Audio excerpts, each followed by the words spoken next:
बात करते हैं उस मुद्दे के ऊपर जिसको मैंने टच नहीं किया था इन डिटेल अपनी India versus West Indies super 8 match report में। हेटमायर का आउट। उस टाइम मैंने आपको बताया था कि वो आउट मैंने लाइव देखा नहीं था, मैं एक जगह बिजी हो गया तो वो आउट मेरे पीछे से निकल गया, रिप्ले वगैरह भी निकल गया, तो मैंने सही करके देखा नहीं था। उस आउट के ऊपर ठीक ठाक किस्म की कंट्रोवर्सी मच गई है। मोहम्मद आमिर ने भी इस स्क्वाड बिहाइंड को कंट्रोवर्शियल कहा है। उन्होंने कहा ये नॉट आउट है। अच्छा, मोहम्मद आमिर को तो चलें छोड़ें, वो पाकिस्तानी है। इवन मैं कुछ इंडियन जिसे कहते हैं क्रिकेट फैंस के एक्सपर्ट्स के देख रहा था, वो भी कहते कंट्रोवर्शियल कॉल है, नॉट आउट था। तो ये बात इस्टेब्लिश्ड है कि भाई इस आउट में कुछ ना कुछ ऐसा था कि जिसकी वजह से इतनी ज़्यादा ये कॉट बिहाइंड हेटमायर का डिबेट बन गई है। जा रहा है कि टोटल मैच फिक्सिंग हुई है। बीसीसीआई को पता है कि कहाँ पर पैसे लगाने हैं। वो प्लेयर्स पर पैसे नहीं लगाते फिक्सिंग करने के लिए, वो अंपायर्स पर लगा लेते हैं। इस किस्म के इल्ज़ाम आ रहे। तो मैंने कहा चलो आराम सुकून से ज़रा देखते हैं भाई क्या चक्कर हुआ है, क्या सीन है। हेटमायर खेल बहुत अच्छा रहा था इसमें, जिसे कहते हैं वो होता है ना, आप कहते हैं कि एक राय दो राय नहीं। हेटमायर खेल आउटस्टैंडिंग रहा था और उसकी विकेट वाकई ही में देयर इज़ नो डाउट के क्रूशल थी। ठीक है ना। अब बुमराह ने आई बॉल किया, बॉल इतना उठा नहीं, वो मारने गया उसको पुल हेटमायर, लेकिन बॉल थोड़ा नीचे रहा तो वो एक गुंजल सी पोजीशन में, ऑकवर्ड सी पोजीशन में उसकी बॉडी बनी। बॉल उसके जिसे कहते हैं बैट के पास से गुजर के पीछे संजू सैमसन ने कैच पकड़ लिया। एक आवाज़ आई, अंपायर ने जिसे कहते ओ बुमराह ने अपील की, दे थॉट के एज हुआ है, उन्होंने अपील कर दी। अंपायर एलेक्स वॉर्फ इंग्लैंड का, क्या फारग अंपायर है वैसे, कसम खुदा की। और यही इसका ना असल मुद्दा भी बनेगा अभी इस वीडियो का, देखते रहना। अंपायर ने उंगली खड़ी कर दी, आवाज़ आई थी जी, ओके फाइन, और आवाज़ आई थी, ठीक है ना। आवाज़ के बारे में कोई डाउट नहीं है कि आवाज़ एक आई थी।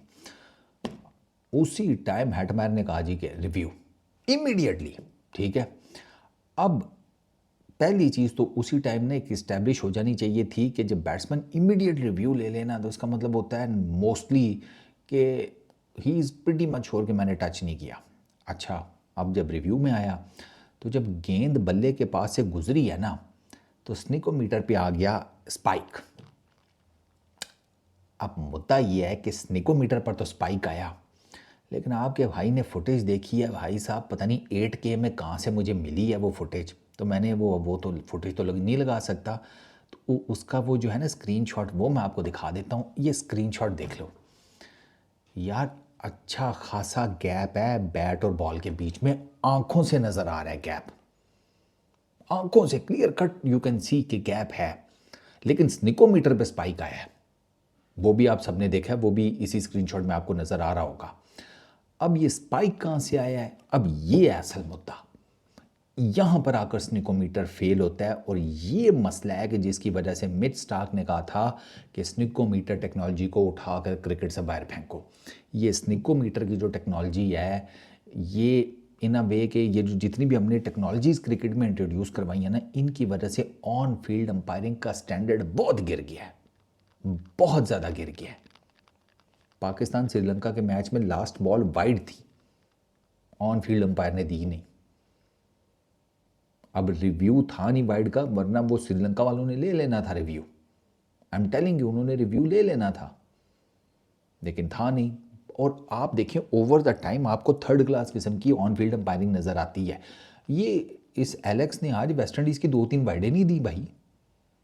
वो जेसन होल्डर बेचारा देख ही रहा था, चौधरी क्या कर रहा है तू। ये 2-1 वाइडें तो मेरा ख्याल है उसने नहीं दी, हालांकि क्लियर कट वाइड थी। एक तो वरुण की थी, मुझे बड़े अच्छे तरीके से याद है, दूसरी अब मैं भूल गया हूँ। वो तीसरी तो टिप ही पिच से बाहर हुई थी ना, वो बल्कि ऑलमोस्ट पिच के एंड के ऊपर, तो वो तो उसको वाइड देनी पड़ गई। तो ये ना नॉट आउट था।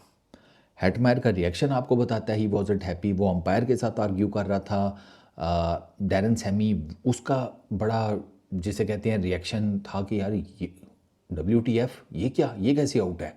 इवन कि जसप्रीत बुमराह का भी जब उन्होंने वो दिखाया था ना, जब गया थर्ड अंपायर की तरफ, तो जसप्रीत बुमराह भी लाइक यूँ था, अपने किसी फील्डर को कह रहा था कि यार कोई आइडिया नहीं है सही कि आउट है या नहीं है, क्योंकि जैसी जिस लेवल का बॉलर है ना, वो एज तो उसको आप समझे, एज इज़ मोर लाइक कि उसको पता हो कि मेरे मतलब बॉडी पार्ट में किस जगह क्या चल रहा है। मतलब वो इतनी ईजीली सेंस कर सकता है एज को, उसने इतनी क्रिकेट खेली हुई है। तो जब जसी ने भी यूं किया, फिर वो clear cut you could see the gap between, क्योंकि वो हेटमायर भी जाते हुए कह रहा था यार ये गैप है तुम कैसे दे सकते हो, लेकिन थर्ड अंपायर साहब ने स्निकोमीटर के ऊपर फैसला दे दिया। वो ठीक है, स्निकोमीटर के ऊपर आवाज़ आ गई, आवाज़ तो किसी भी चीज़ की आ सकती है। वो क्या उसको कहते हैं, कोई ग्रिप की उस आ सकती है, वो हैंडल जब ग्लव हैंडल के ऊपर फिरता है उसके ऊपर हल्की सी आ सकता है स्पाइक। स्पाइक किसी भी चीज़ से आ सकता है। अब वहाँ पे आपको क्या पता कौन सी आवाज़ की वजह से स्पाइक पड़ गया, यू आर नॉट सर्टन। आपको ज़रा फिजिकल एविडेंस में जाकर देखना पड़ता है, और फिजिकल एविडेंस ये है कि बैट और गेंद के बीच में ठीक ठाक डिफरेंस था, ठीक ठाक फासला था। तो ये कंट्रोवर्शियल कॉल है, ये थर्ड क्लास अंपायरिंग को शो करती है। इवन के जो थर्ड अंपायर था वो तो यार बड़ा सीनियर किस्म का अंपायर है, वो रिचर्ड कैटलबरॉक क्या नाम है उसका, उसने भी पता नहीं क्या किया है। तो ये basically it's an umpiring failure, ये कंप्लीट अंपायरिंग फेलियर है, to be very honest. It is a controversial call. बाकी जहाँ तक बात है कि वो बीसीसीआई ने पैसे दिए हैं या समथिंग लाइक दैट, यार वो फिर बात वही है कि अगर बीसीसीआई ने पैसे दिए हुए हैं तो अभिषेक शर्मा 2 कैचेस तो ना ड्रॉप करता, वरुण रन आउट तो ना ड्रॉप करता, और रन आउट तो ना मिस करता, वो भी हो जाते फिर। तो मैं ये पैसे पूसे और फिक्सिंग शिक्सिंग उसके बारे में मैं कहता हूँ कि अगर ठोस सबूत हो तो फिर आपको समझ में आती है। तो लेकिन फिर अब वो बात वही है कि वही इनका तो एक से एक कुल्हाड़ा है मिडिल ऑर्डर में, सिर्फ हेटमायर ही क्यों, पोवल के अगेंस्ट भी दिया जा सकता था किसी तरीके से कंट्रोवर्शियल करके, या कि सम और the other, why only Hetmyer. तो मैं ये तो आपको पता है ये चूरन तो मैं नहीं अंदर करने वाला कि कोई फिक्सिंग हुई है समथिंग लाइक दैट। हाँ, इट इज़ अब बिल्कुल अंपायरिंग फेलियर है, थर्ड क्लास अंपायरिंग है ये, इस तक तो मैं कंफर्म हूँ कि ये ऑन फील्ड अंपायर की भी जिसे कहते हैं फेलियर है, थर्ड अंपायर का भी फेलियर है कि सिर्फ स्निको की बेस के ऊपर एक आवाज़ आई है, एक स्पाइक आया है, तो आपने आउट दे दी है, जबकि आपको फिजिकली नज़र आ रहा है कि बैट और बॉल के बीच में अच्छा खासा गैप है। तो ये इस तरह की आउट जो है ना, ये नहीं देने चाहिए भाई, खुदा का खौफ करें। बैट और बॉल बिल्कुल साथ जुड़े हुए हों तो फिर भी समझ आती है, यहाँ तो अच्छा खासा गैप है। तो ये मेरा इसके ऊपर 2 सेंट्स ये हैं कि मैं इसको डेफिनेटली कोई फिक्सिंग फुक्सिंग नहीं कहूँगा, मुझे समझ नहीं आती उन चीज़ों की अनलेस और अनटिल कि कोई प्रूफ हो, सही प्रूफ आया हो ना सॉलिड, तो फिर मैं कहूँ कि हाँ चलो ठीक है।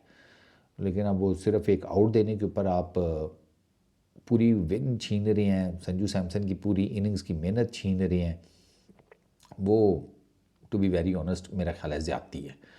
बाकी बीसीसीआई ने वो मैच फैच उन्होंने क्या फ़िक्स करने हैं भाई, सीधी सी बात है, वो वैसे ही ठीक ठाक किस्म की चीज़ें क्वालिटेटिवली मैनेज कर लेते हैं। तो गल फिर उत्थे ही आ जाती है कि यार तुहाड़ी अपनी मर्ज़ी है, तुसी जो मर्ज़ी गल करो। मैं बात करूँगा बिल्कुल न्यूट्रल अनबायस्ड, और वो यही है कि ये अंपायरिंग का बहुत बड़ा फेलियर है, बस इससे ज़्यादा कुछ नहीं है, क्योंकि इससे ज़्यादा बात करने के लिए सबूत नहीं है आपके पास। वो तो सकी भाई ने भी कह दिया था इन्होंने पिच टेम्पर की है कैलकटा की।